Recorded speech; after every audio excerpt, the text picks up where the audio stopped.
Hey everyone, and welcome back to another one-on-one. And I am here with field manager for the 2020 season, Travis Akre, and I'm Danica Tramburg, the Chinooks digital reporter for the 2020 season. So I just want to start off by saying, where are you at? It looks so beautiful. I'm actually back home in Minnesota at the moment. It looks wonderful. We've had some rainy days here lately. How's passing time during quarantine and the pandemic? What have you been up to? Yeah, it's been interesting.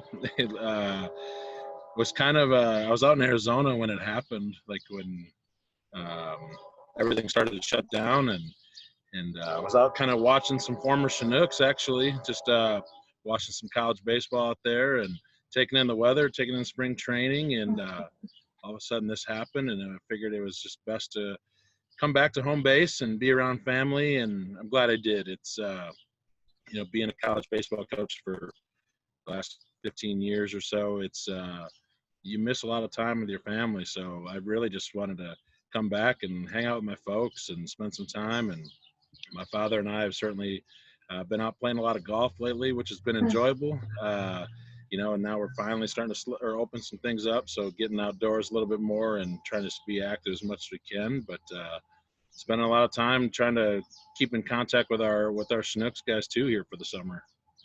Yeah, that is exciting. What do you think some of the biggest challenges and obstacles, in your opinion, that summer baseball might currently be facing while dealing with all of this craziness?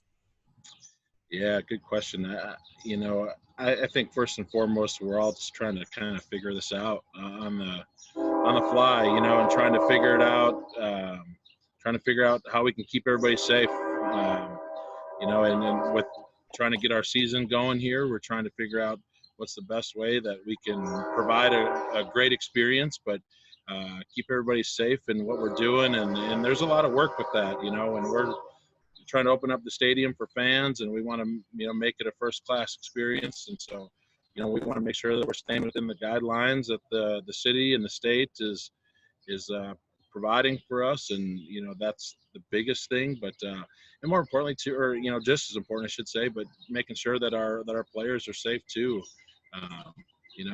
They're excited, they're hungry to get out and pick up their season that they didn't get to have. So just trying to make sure that we're doing our best to do this the right way.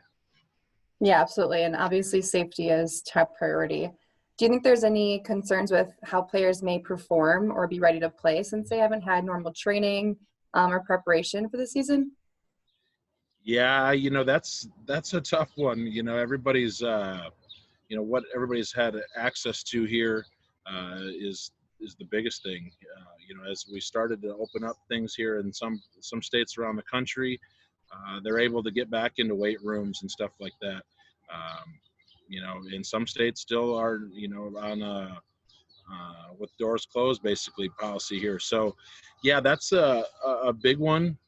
Just trying to make sure the guys are staying in shape. I've talked to some guys that are at home just basically living on push-ups and sit-ups at the moment, so that's a big one. But, just guys, with limited access to being able to hit at places or get ground balls or, pitchers finding a catcher to be able to get some bullpen work or some long toss work, so that's a lot too. But I think that, as we get going here, hopefully we can get a little bit of time with these guys too to, pitchers get a little bit of live work with hitters and let the hitters get their eyes back and seeing some live pitching too. So it's a process, there's no doubt. But, as we keep going with this and the warmer days are upon us, guys are really itching to get back at it.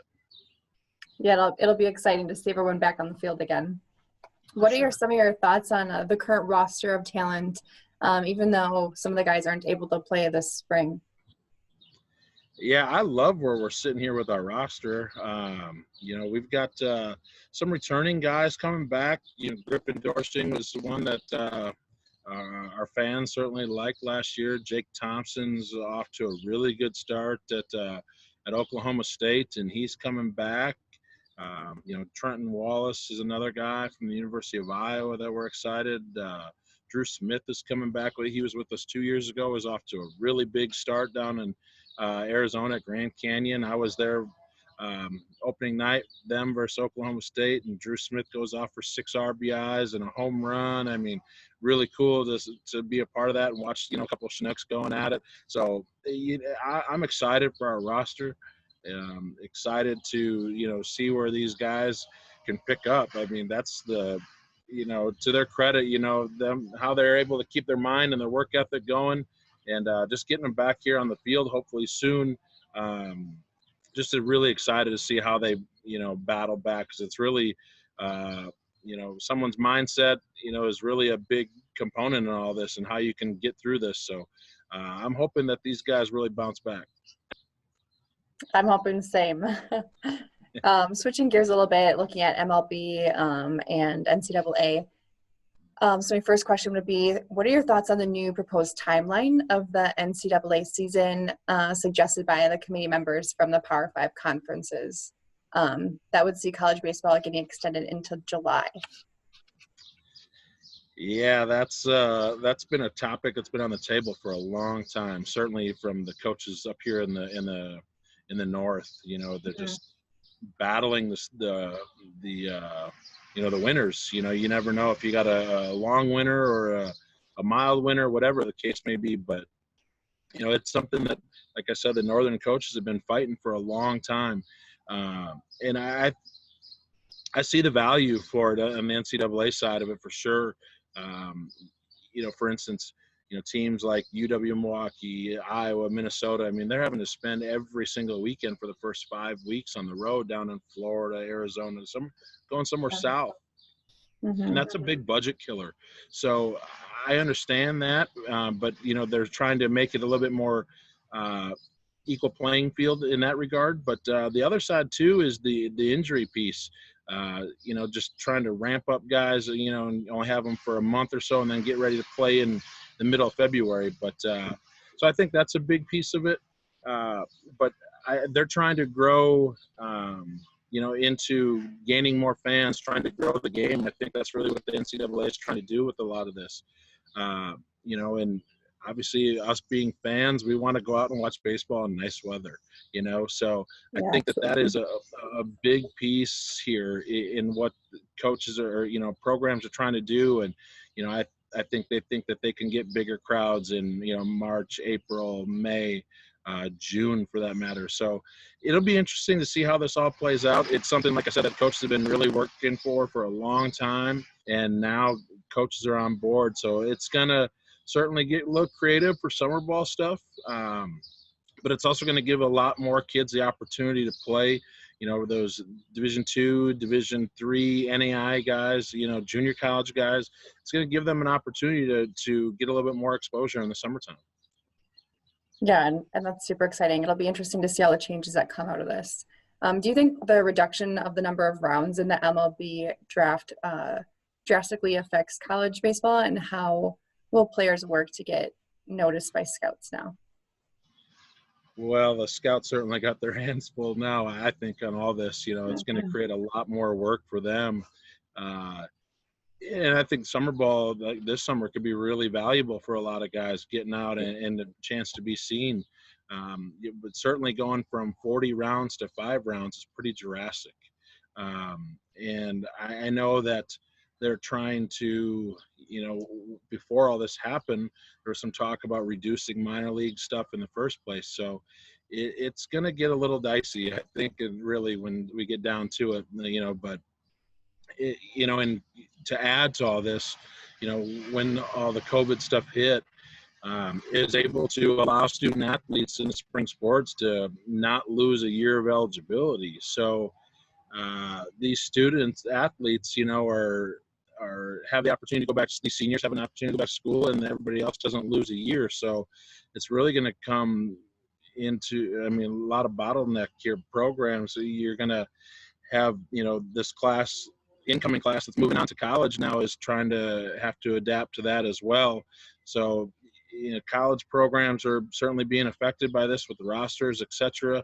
But the scouts certainly are going to have their hands full in trying to get out and see guys. And but that's, we'll have to see how it all plays out. But certainly, the summer ball is going to be very big for a lot of student athletes here this summer, and certainly going right into fall for next year too. Thank you for that. One more thing before we kind of wrap up. We always get some fan submitted questions. So the first one is, what is the hardest part of coaching so many different personalities?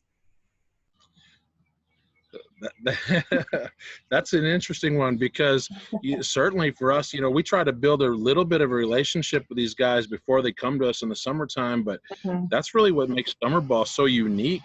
Is, we're trying to learn on the fly. We're trying to get to know everybody, and you see, to me, seeing these players that's the uniqueness of baseball. Seeing these guys just know each other for 20 minutes and they're like best friends already, and so they're just jumping on a bus, going to Michigan or whatever, like opening day, and you got a bunch of guys that don't know each other, and 2 hours later the bus is loud, everybody's having a good time.